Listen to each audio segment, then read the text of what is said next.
आले मोहम्मद पर दरूद भेज।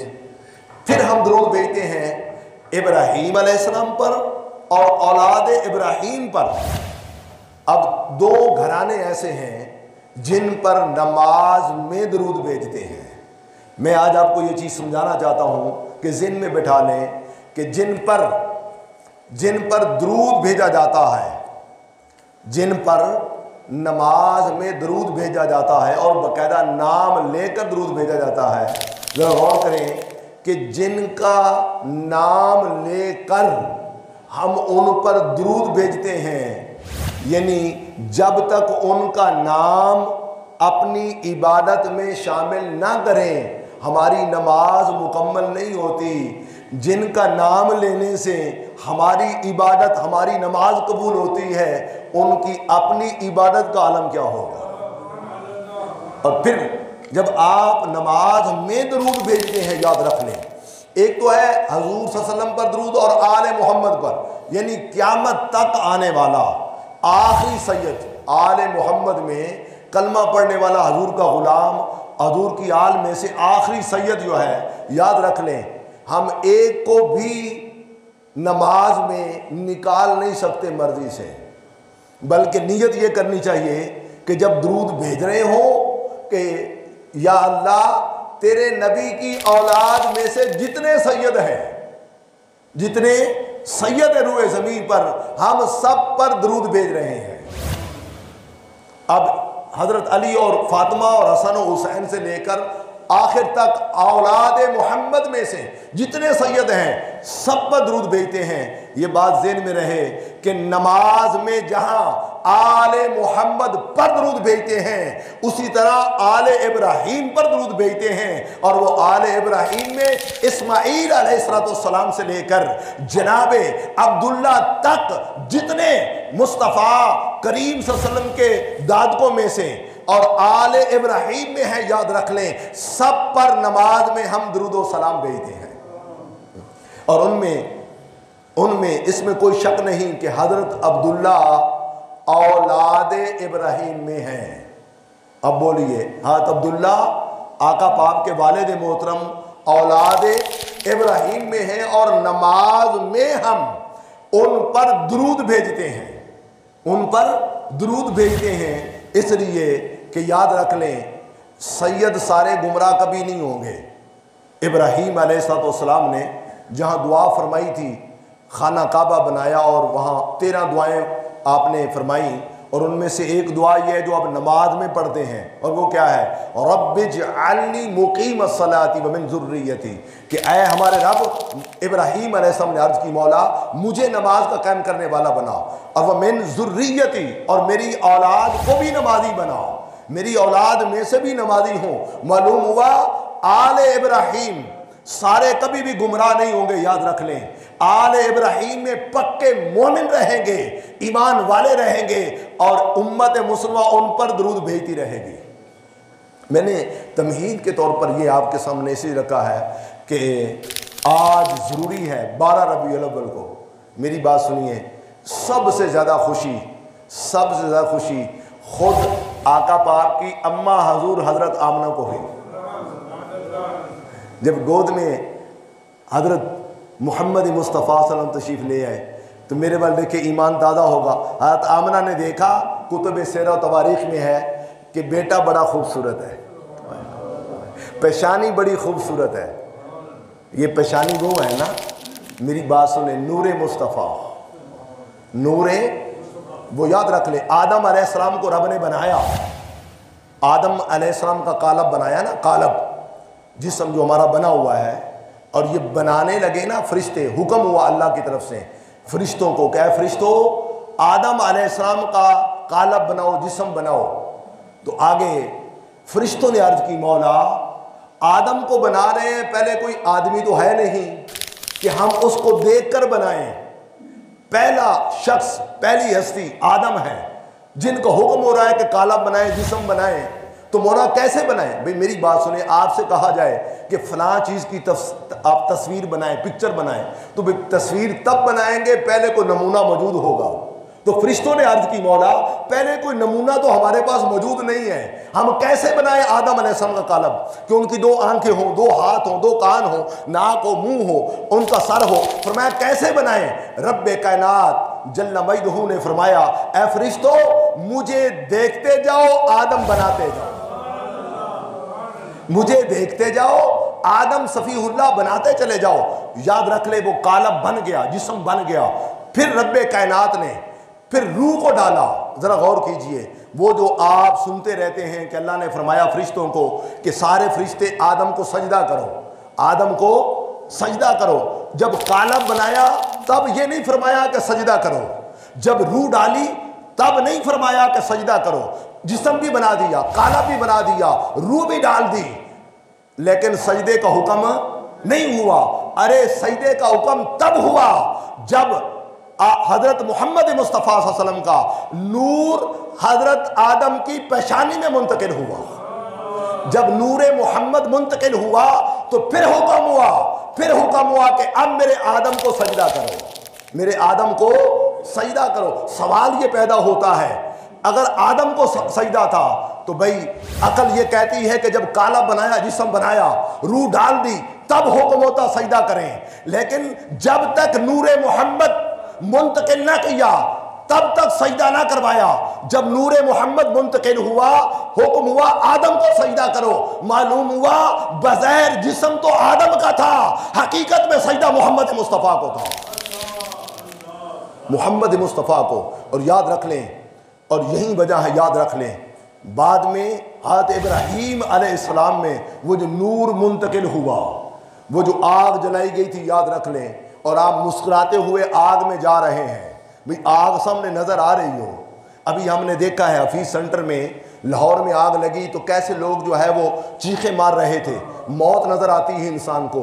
लेकिन आदम हजरत इब्राहीम अलैहिस्सलाम, आग सामने जल रही है लेकिन आप मुस्कुराते हुए जा रहे हैं। क्यों जा रहे हैं? इसलिए कि इब्राहीम अलैहिस्सलाम को पता था कि मेरी पेशानी में नूरे मोहम्मद चमक रहा है, नूरे मोहम्मद चमक रहा है, और नूरे मोहम्मद कभी भी मुझे आग में जलने नहीं देगा। और याद रख लें, यही वजह है फिर बाद में वो नूर जब इस्माईल अलैहिस्सलाम में मुंतकिल हुआ तो आपने हाथ में छुरी ली, हाथ में छुरी थी। मालूम था कि क्यों इस्माईल बेटा जो है ये नूरे मोहम्मद का अमीन है, कभी भी इसे छुरी ज़िबा नहीं करेगी, ये छुरी कभी भी उस पर नहीं चलेगी। मैं बताना ये चाहता हूं लोगों, जो आपके ज़हन में डालना चाहता हूं कि इमामुल अंबिया मोहम्मद मुस्तफ़ा सल्लल्लाहु अलैहि वसल्लम का वही नूर जब हज़रत आमना की गोद में आया, हज़रत आमना की गोद में आया। और ये बात ज़हन में रहे आपके कि अंबियाए कराम जब भी दुनिया में आते हैं माँ फ़िक्रमंद होती है, परेशान होती है।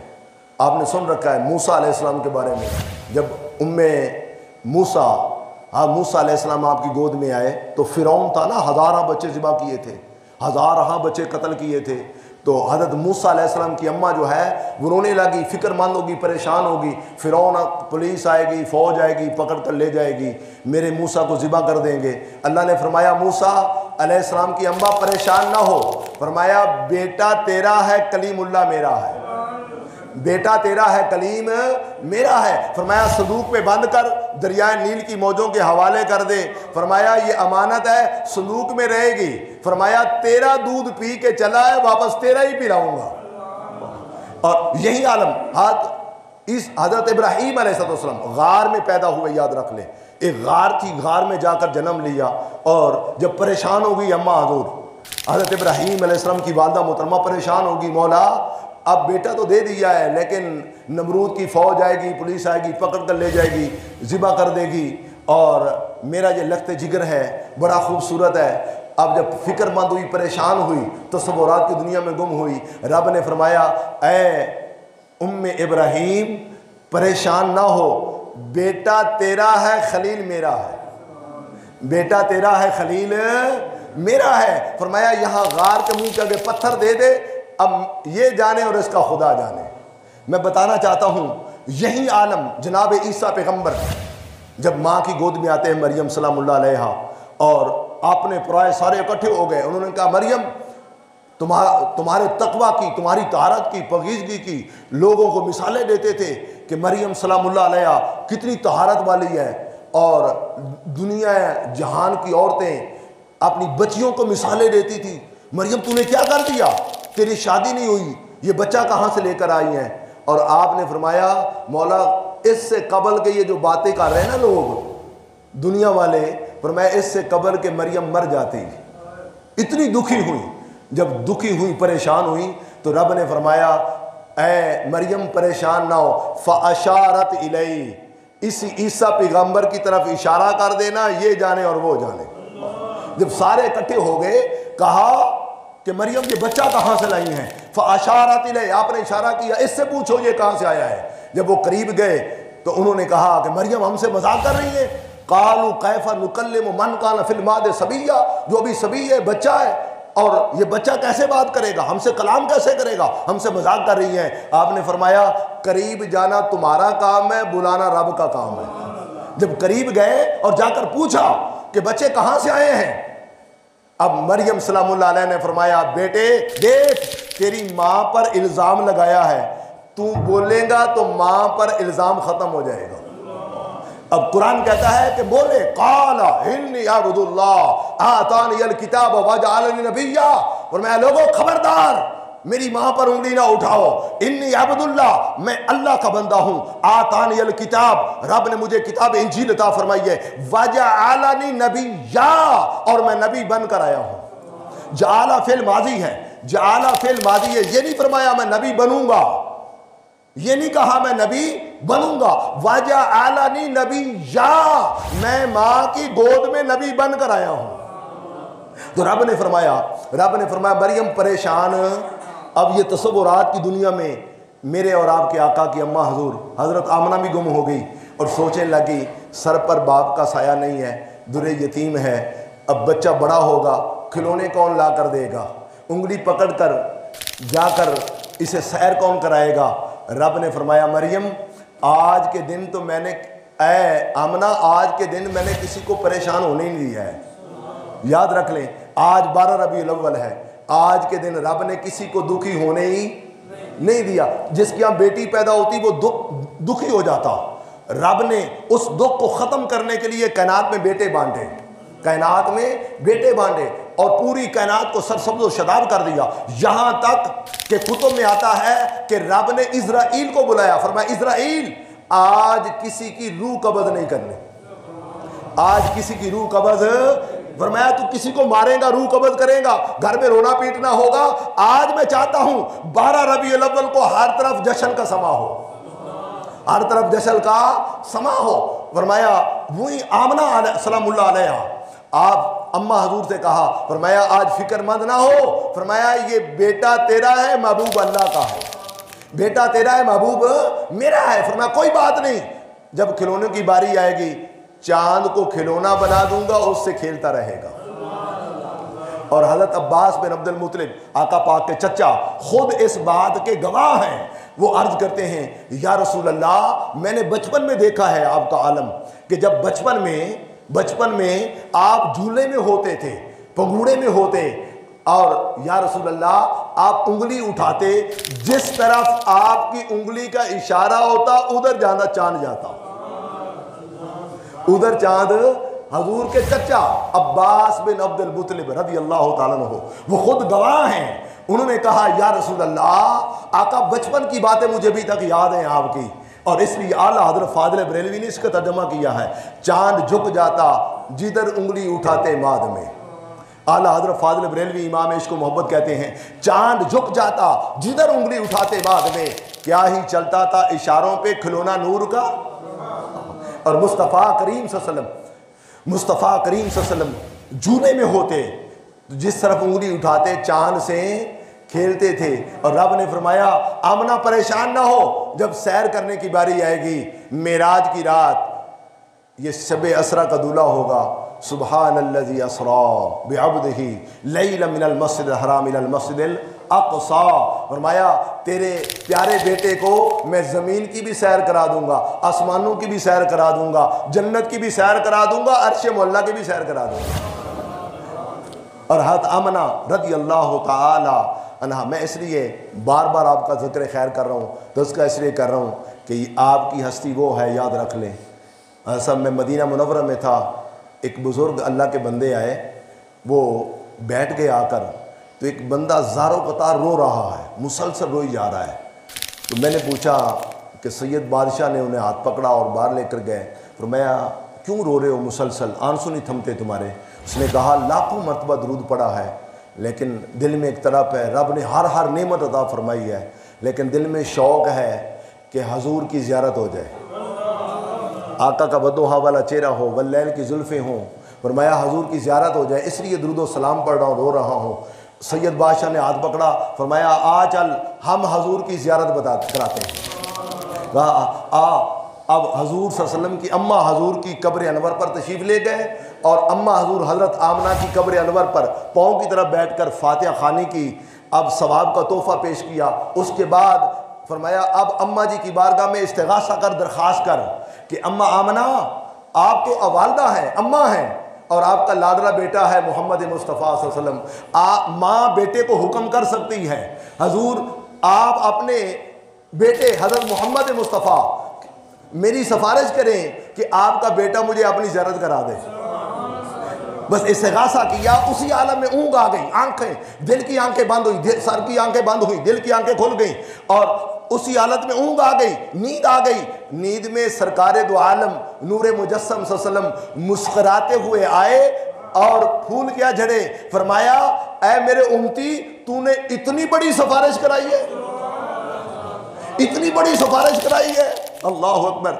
और हम ये दुआ करते हैं कि क़यामत के रोज़ हज़रत आमना रज़ी अल्लाह ताला अन्हा, जिनका जिक्र खैर करके उनकी तवज्जो हाथ ले रहे हैं, वो कल क़यामत के रोज़ हज़रत आमना सलामुल्लाह अलैहा अपने बेटे की बारगाह में इशारा कर दें कि ये तेरे सारे दीवाने हैं, ये सारे तेरे गुलाम हैं और अब मैं सिफारिश कर रही हूँ कि इनकी शफाअत करके जन्नत में लेकर जाओ।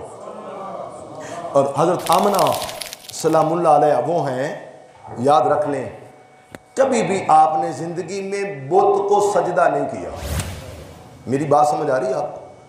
कभी बुत को सजदा, बोलो बुत को सजदा नहीं किया। और हज़रत अब्दुल्ला रज़ी अल्लाह ताला अन्हु आपके वालिद गिरामी कभी भी बुत को सजदा नहीं किया। और अगली बात यह है कि कुरान शहद आदल इस बात पर कि आदम ता हज़रत अब्दुल्ला जिन पाक पुश्तों से पाक रहमों में मुस्तफ़ा का नूर मुंतकिल होता हुआ चला आ रहा है, रब्बे कायनात ने सबको सजदा करने वालों में शामिल फरमाया है। याद रख, सारे रुकू और सजूद करने वाले थे, एक अल्लाह के आगे झुकने वाले थे, उनमें कोई भी मुशरिक नहीं है। इसलिए कि मेरी बात सुने, मेरी दलील यह है इन्नमल मुशरिकून नाजसून, कुरान कहता है कि मुशरिक शिर्क करने वाले जो होते हैं, ये शिर्क करने वाले सारे के सारे निजस हैं, नापाक हैं, गंदे हैं। कुरान ने कहा इन्नमल मुशरिकूना नाजसून, मुशरिकीन शिर्क करने वाले, अल्लाह की ज़ात के साथ, सिफात के साथ, अफ़ाल के साथ शरीक ठहराने वाले सारे के सारे निजस हैं, गंदे हैं, नापाक हैं। अब मैं आपसे सवाल करना चाहता हूँ, अरे मुशरिक हुए, निजस नापाक हुए, अब आप अकल से काम लीजिए, क्या रब्बे कायनात पाक हस्ती को, अपने प्यारे महबूब को, किसी मुशरिक को अपनी अमानत सुपुर्द कर सकता है?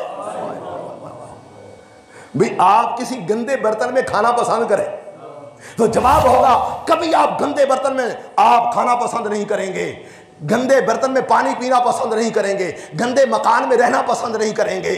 अगली बात यह है, अरे ये वो नूरे मोहम्मद है कि हज़रत शिफा रज़ी अल्लाह ताला अन्हा आप गवाही देती हैं, आप फरमाती हैं कि खुदा की कसम जब मेरा कुरैशी बेटा मोहम्मद सल्लल्लाहु अलैहि वसल्लम मेरे हाथों में आया, फरमाती हैं कि मैंने देखा यकायक ताजदारे का नाम सल्लल्लाहु अलैहि वसल्लम सजदे में चले गए, सजदे में चले गए। आप फरमाती है मैं लेडी डॉक्टर थी, दाइया थी, सैकड़ों बच्चे मेरी गोद में आए मगर किसी बच्चे ने सजदा नहीं किया।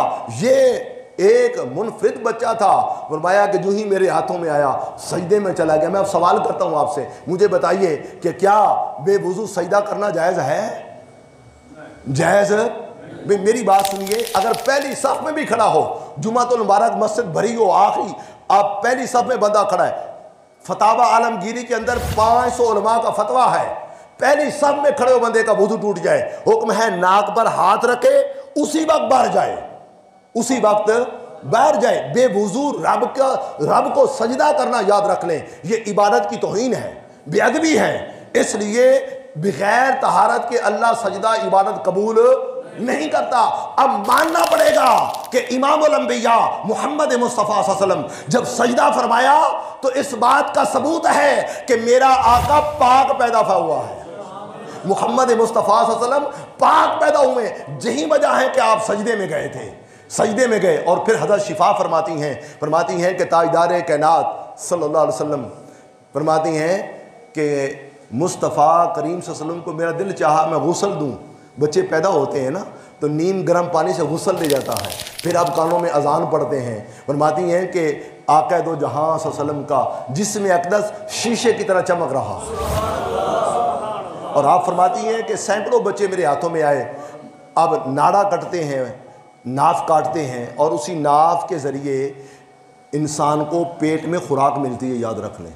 और आज मेडिकल साइंस इस बात को साबित कर चुकी है कि अगर नाड़ा जो है डैमेज हो जाए, अलहदा ना हो सिर्फ डैमेज हो जाए, बच्चे की जान ख़तरे में पड़ जाती है, बच्चा ज़िंदा नहीं बचता।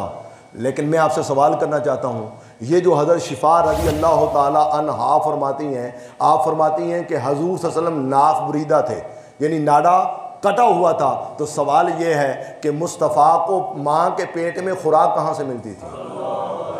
मुहद्दिसीन फरमाते हैं कि ये नाफ के ज़रिए खुराक जो मिलती है वो फासिद खून जो है वही बच्चे का माँ की पेट में खुराक बनता है। याद रख लें, मेरी बात ज़हन में रख लें आप कि वो फासिद गंदा खून वही खुराक बनता है जाकर। और रब ने वो नाफ के ज़रिए खुराक दी, मुंह के ज़रिए नहीं दी। मुंह को क्यों पाक रखा? इसलिए कि मिंबर पर बैठकर पाक नबी का पाक मिलाद मुंह से पढ़ना था ना। रब ने मुंह को पाक रखा, मुंह को पाक रखा। मेरी बात सुने, ये इस्लाम का तुर्रा इम्तियाज है। ये फ्रांस का सदर हो या और कोई कमीना हो खाके शाय करने वाला, इन कमीनों को क्या पता कि इस्लाम क्या है, मुस्तफ़ा की अजमत क्या है। इन खाका शाय करने वालों को अजमत मुस्तफ़ा का पता ही नहीं है। मेरी बात समझ आ रही होगी आपको। आप मुझे बताइए, इस्लाम से बढ़कर, ये कुरान मेरे सामने है, मैं आलिम दीन हूं, अगर कोई और पकीज़ा मजहब हो तो मुझे बड़े मजमे में बताकर जाइएगा। अल्लाह की इज्जत की कसम, इन्न दीन इंदल्लाह इस्लाम, इस्लाम से बढ़कर कोई पकीज़ा मजहब नहीं है कि इमामुल अंबिया, मेरे और आपके आका, मेरे और आपके नबी मोहतरम मोहम्मद मुस्तफ़ा सल्लल्लाहु अलैहि वसल्लम ने फरमाया। एक सहाबी, मेरे बल देखें, एक सहाबी को जमाई आई, उबासी आई ना, तो उसने उल्टा हाथ, ये उल्टा हाथ है, ये यूं मुंह पर हाथ रखा। हदीस में आता है, सरकार ने फरमाया खबरदार, ये उल्टा हाथ सीधा यूं मुंह पर न रख कि इस बाएं हाथ से तुम इस्तंजा करते हो, तहारत करते हो, अगर रखने की जरूरत पेश आ भी जाए तो मोहम्मद मुस्तफ़ा का हुक्म है ये उल्टा हाथ रखें। तवज्जो है आपकी? मेरी बात सुने, जरा गौर कीजिए। भाई तहारत तो आपने कर ली, हाथ को पाक भी कर लिया, साबुन से अब धो भी लिया, उसके बावजूद आका फरमाते हैं कि जिस हाथ की निस्बत गंदगी के साथ हो जाए, तहारत के साथ हो जाए, फरमाया उसे सीधा मुंह पर न रखो। यानी इससे पता चल रहा है कि मेरे मुस्तफ़ा कितने नफीस हैं, मेरे मुस्तफ़ा कितने पाक हैं कि आका फरमाते हैं कि अगर सीधा हाथ रखना हो तो यूं हाथ रखें। मेरे बाल देखें, समझ आ रही बात आपको? सीधा हाथ यूं रखें, अगर उल्टा रखना है तो फिर आपने उल्टा हाथ रखना है। यानी इससे पता नहीं चलता है कि दीन इस्लाम कितना पाक मजहब है, कितना पाक मजहब है। अब मेरी बात समझें आप कि अल्लाह ने नाफ के जरिए खुराक पहुंचाई, मुंह के जरिए माँ के पेट में खुराक नहीं दी, इसलिए कि रब ने मुंह को पाक रखा है, मुंह को पाक रखा है। और ताजदार कायनात सल्लल्लाहु अलैहि वसल्लम हाँ शिफा फरमाती हैं कि खतना भी किया हुआ था। अब सुनते बात है ना, बच्चे को जब बच्चा पैदा होता है तो सुनते बातें हैं, ये सुन्नत अंबिया है, सुन्नत मुस्तफ़ा है। और आका दो जहां सल्लल्लाहु अलैहि वसल्लम नाफ बुरीदा भी थे, खतना शुदा भी थे।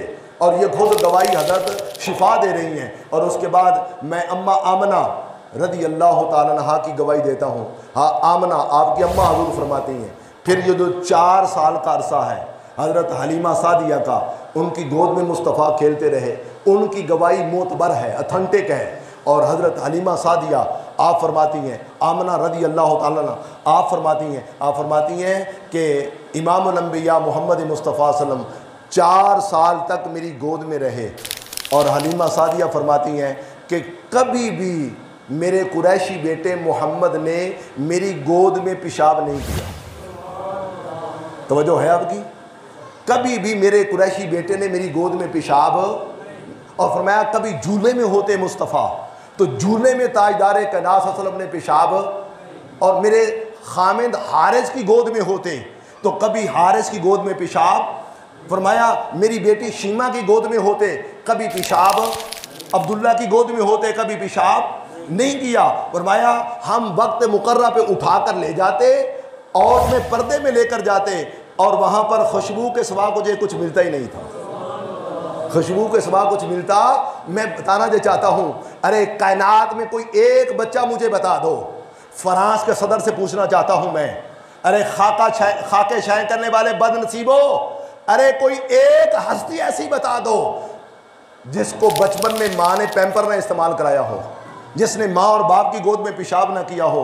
अरे ऐसा पाक नबी, इतना पकीज़ा, इतना मुताहर कि जो माँ की गोद में हो या हारिस की गोद में हो या हलीमा सादिया की गोद में हो, झूले में हो, हर हाल में पाक है, हर हाल में पाक है। और यहाँ तक मेरी बात सुनिए, बच्चा झूले में पड़ा हो, झूले में हवा चलती है, बस औकात ऐसा होता है कि पर्दा उठ जाता है, बच्चा नंगा हो जाता है, नंगेज़ हो जाता है, लेकिन इमामुल अंबिया मोहम्मद मुस्तफ़ा सल्लल्लाहु अलैहि वसल्लम की गवाही खुद हलीमा सादिया देती है।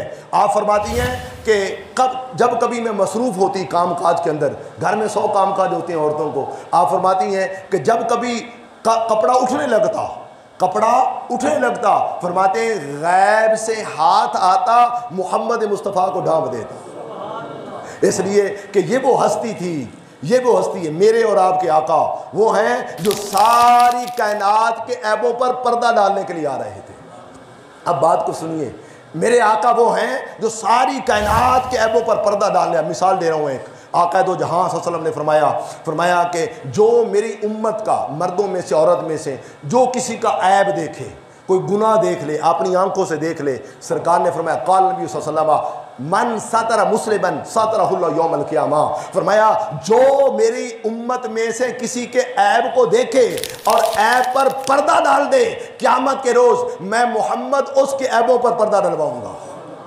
ज़रा गौर कीजिए, ये जो आज मीडिया वाले हैं, मीडिया वाले, इलेक्ट्रॉनिक्स मीडिया, प्रिंट मीडिया, आज गंद जो फैला हुआ है, मैं मीडिया वालों को दावत फिक्र देता हूँ, ज़रा गौर कर, तू मुस्तफ़ा के करीब कैसे हो सकता है, तुझे मुस्तफ़ा का कुर्ब कैसे नसीब हो सकता है। आज लोगों के ऐबों पर पर्दा उठाने वालों, ज़रा गौर तो करो, आका फरमा रहे जिसने मेरी उम्मत के ऐबों पर पर्दा डाल दिया, मैं मोहम्मद गारंटी देता हूँ अल्लाह उसके ऐबों को छुपा देगा।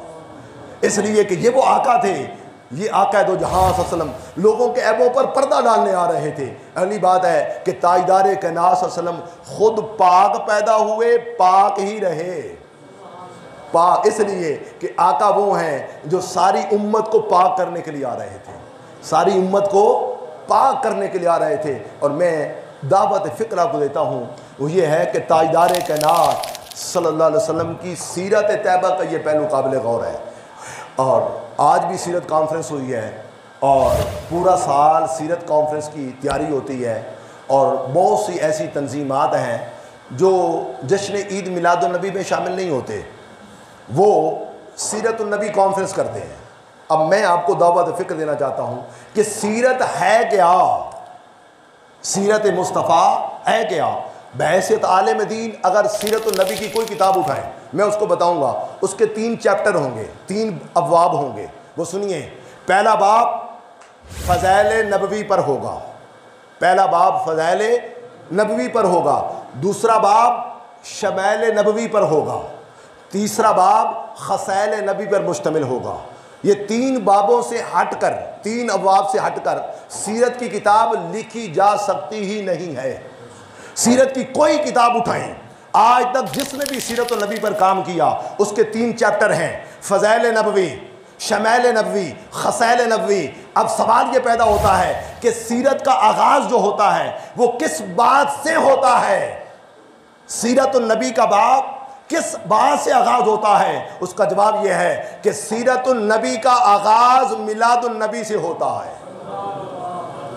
सीरत नबी का आगाज़ मिलाद नबी से होता है। अभी मुझे एक बच्चे ने पम्फलेट दिखाया, उस पम्फलेट के ऊपर उसने लिखा है, अहले हदीस मकतब फ़िक्र का बंदा है, उसने लिखा है कि जी हदीस की सियासत्ता की किसी किताब के अंदर मिलाद नबी का बाब नहीं बांधा हुआ। और मैं ये रिकॉर्डिंग करा रहा हूँ, रिकॉर्ड हो रही है मेरी बात सुनिए। उसने इतना बड़ा झूठ लिखा है उस जैल शख्स ने। वो कहता है कि सियासत्ता की किसी किताब के अंदर ईद मिलाद नबी का बाब बांधा हुआ ही नहीं है। और मैं कहता हूं कि सुन ले, सियासत्ता में से जामे तिर्मिज़ी को उठाकर देख। इमाम तिर्मिज़ी ने अल जामे तिर्मिज़ी के अंदर, सुनन जामे तिर्मिज़ी के अंदर, जहां पर उसने हज का बाब बांधा, जहां नमाज का बाब बांधा, ज़कात का बाब बांधा, जिहाद का बाब बांधा, वहां पर इमाम तिर्मिज़ी ने मा जाआ फी मिलादिन नबी का बाब बांधा। इमाम तिर्मिज़ी ने बाकायदा मिलादुन नबी का बाब बांधा है और बाब बांध कर आका दो जहां सल्लल्लाहु अलैहि वसल्लम के मिलाद के बारे में हदीस नकल फरमाई है, याद रख लें। और मैं ये वाज़ेह लफ्ज़ बताना चाहता हूँ, बाद लोग ऐसे हैं वो समझते हैं कि शायद हम मिलादुन नबी का दरवाज़ा बंद कर लेंगे। सुन ले, मिलादुन नबी का दरवाज़ा बंद नहीं हो सकता, इसलिए कि जब ताजदारे कायनात सल्लल्लाहु अलैहि वसल्लम का आज के दिन 12 रबीउल अव्वल को मिलाद हुआ था, मुस्तफ़ा ने सजदा किया, अर्ज़ की रब्बे हबली उम्मती, ऐ मेरे रब मेरी उम्मत को बख्श दे। राजा जंग के बासियों में सवाल करना चाहता हूँ, जो नबी अपने मिलाद के वक्त इस गुनहगार उम्मत को नहीं भूले, ये उम्मत क़यामत तक मिलाद मुस्तफ़ा को नहीं भूल सकती है। और मैं इन अकल के अंधों से उस पंफलेट के अंदर लिखा, सुनो मेरी बात, पंफलेट का मैं जवाब दे रहा हूं इसलिए कि आलिम दीन का ये फर्ज होता है, याद रख लें। शेर जो पढ़ते हैं ना आप लोग, ये शेरों वाले जवाब नहीं दे पाते। आलिम और वाइज में फ़र्क ये है, याद रख लें। आलिम और वाइज में फ़र्क ये है कि वाइज के आलिम के सामने रुका आ जाए, वो फिल्म जवाब देता है, वो कुरान पढ़कर जवाब देगा, हदीस पढ़कर जवाब देगा।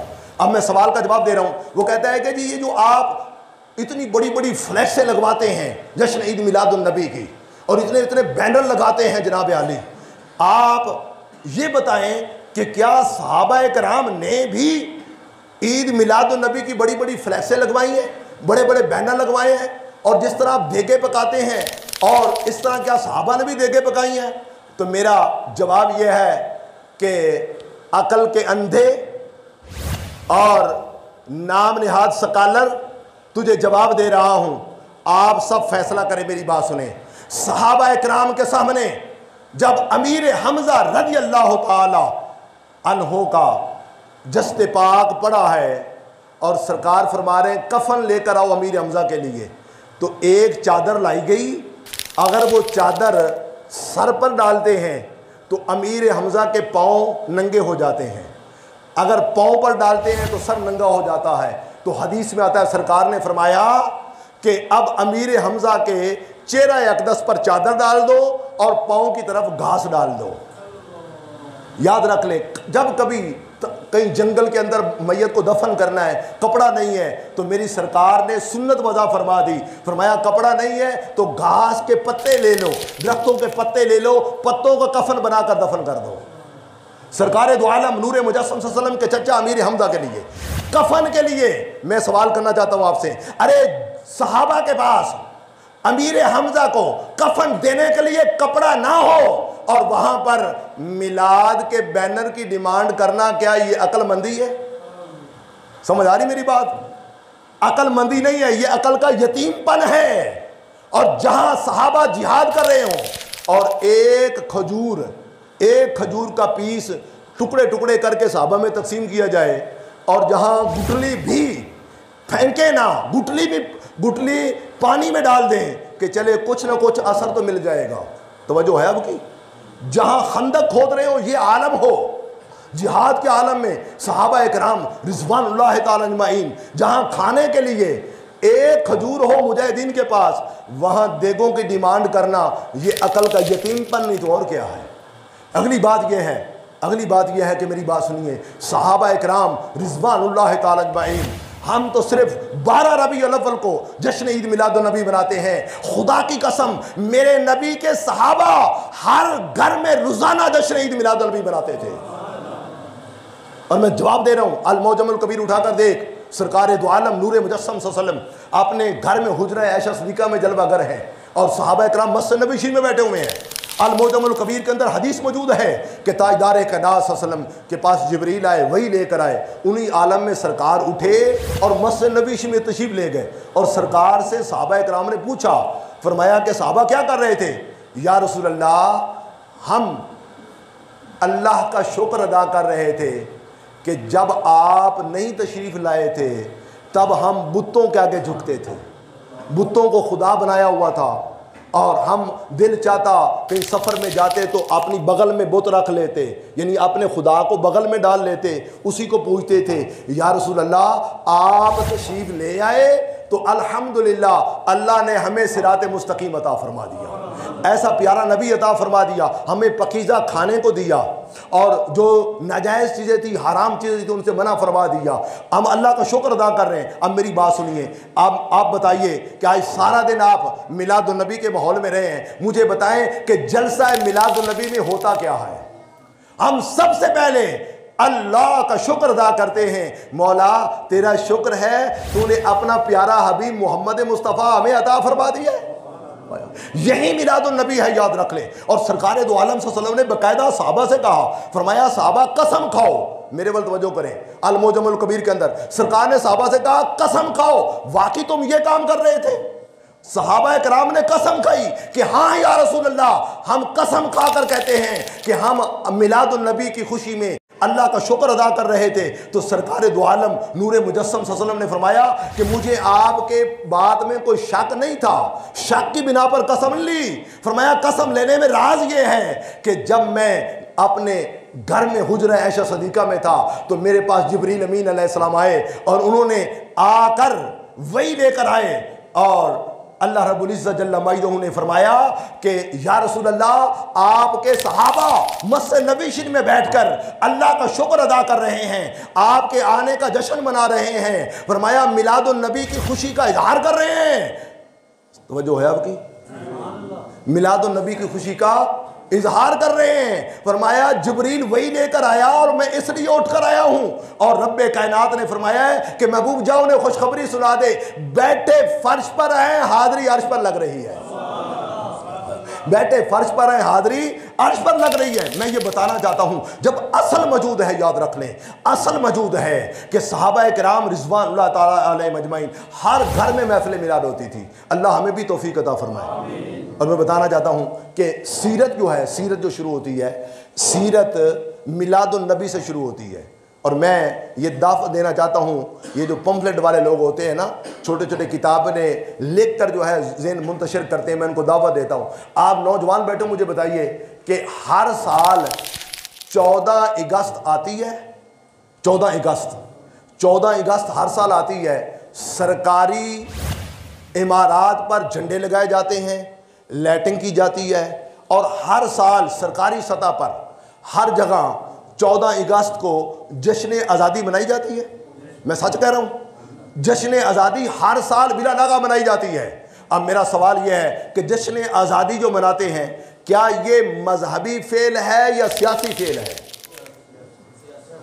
अब आपने कह दिया सियासी है, लेकिन सुनिए मेरी बात। अब मैं कुरान से पूछता हूं कि मौला क्या ये सियासी फेल है या मजहबी है? तो उस वक्त को देखिए, अल्लाह फरमाता है वइज़ नज्जैनकुम मिन आले फिरौन यसुमूनकुम, कि वो आले फिरौन, जो फिरौनी थे ना, फिरौनी, वो मूसा अलैहिस्सलाम को उम्मती को दुख देते थे, बच्चे ज़िबा कर देते, बच्चियों को जिंदा रखते। अल्लाह ने निजात अता फरमा दी। तो अल्लाह ने फरमाया अब तुम आज़ादी मनाओ।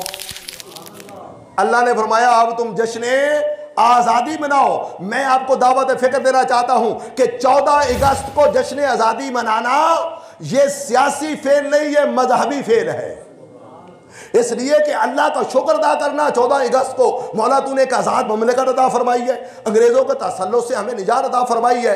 अब जब दिल चाहे हम गाय ज़िबा करते हैं, कुर्बानी के मौके पर गाय ज़िबा करते हैं, कोई रोकने वाला नहीं है। सुनिए मेरी बात, 14 अगस्त को फ़कत पाकिस्तानी कौम आज़ाद हुई और आज के दिन 12 रबीउल अव्वल को पूरी उम्मत मुस्लिमा आज़ाद हुई। 14 अगस्त को फ़कत पाकिस्तानी कौम आज़ाद हुई है, मगर आज के दिन 12 रबीउल अव्वल को पूरी उम्मत मुस्लिमा जहन्नम से आज़ाद हुई है।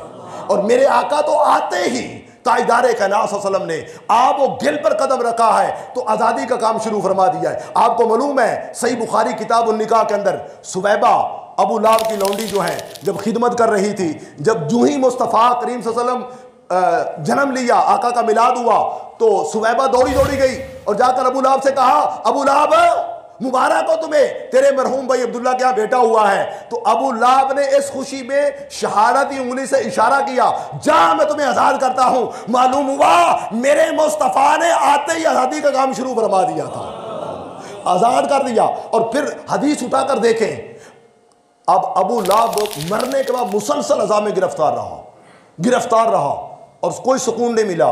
अब पूछा गया कभी कोई सुकून मिलता है? उसने कहा जब पीर का दिन आता है। जब सारे बोले जब पीर का दिन आता है तो मैं शहादत की उंगली मुंह में डालता हूं, इससे मुझे ठंडा मशरूम मिलता है, अजाब कम होता है, अजाब में तकलीफ होती है। मैं पूछना चाहता हूं, याद रख लें ये दरबार मोहम्मद है। मेरी बात सुने, ये दरबार मोहम्मद है। यहां अपनों का क्या कहना? आप सारे अपने हैं ना, आप सारे मुस्तफ़ा के अपने हैं। ये दरबार मोहम्मद है, यहां अपनों का क्या कहना? यहां से हाथ खाली गैर भी जाया नहीं करते। अरे अबू लाब गैर है, इसमें कोई शक नहीं, नाम जद काफिर है। पूरी सूरह लाब रब्बे कायनात ने तब जदा अबी लाहब व तब, याद रख लें, पूरी सूरह अल्लाह ने मुजम्मत में नाज़िल फरमाई है। और काफिर जितने नेक अमल करें सारे हवा में बिखर जाते हैं, कोई कब्र में काम नहीं आता। मालूम हुआ अबू लाब की पूरी पूंजी खत्म हो गई, मगर जश्न ईद मिलादुन नबी की खुशी में एक अमल ऐसा है जो कबूल भी हुआ, कब्र में अजाब में तखफीफ का बैस भी बना। इसलिए ये आज का दिन 12 रबीउल अव्वल का दिन ऐसा है, आज के दिन रब ने किसी को गमगीन होने नहीं दिया, किसी को दुखी होने नहीं दिया। मैं अल्लाह की बारगाह में दुआ गो हूँ, मौला आज हम सबको भी जहन्नम से आज़ाद फरमा दे, हम सबको जहन्नम से आज़ाद फरमा दे। और बादशाहों के यहाँ बेटा पैदा होता है, मेरी बात सुनिए, आप दुनिया का वतीरा है ना, तरीका है ये, बेटा पैदा होता है ना बादशाह के यहाँ वो ख़जाने के मुँह खोल देते हैं, कैदियों को आज़ाद कर देते हैं। और हम गवाही देते हैं मौला तेरा कोई बेटा नहीं है, तू बेटे से पाक है, तेरा एक ही महबूब है मोहम्मद मुस्तफ़ा। आज हजूर की आमद के सदके, तूने हजूर की आमद के सदके कायनात में बेटे बांटे, कायनात में नेमतें बांटी। आज आका के सदके इस उम्मत पर करम कर, आज जहन्नम से भी आज़ाद फरमा दे और रिज़्क़ की फराखी अता फरमा, रिज़्क़ के दरवाजे खोल दे, अपने करम के दरवाजे खोल दे, अपनी अताओं के दरवाजे खोल दे। वमा अलैना इल्लल बलाग।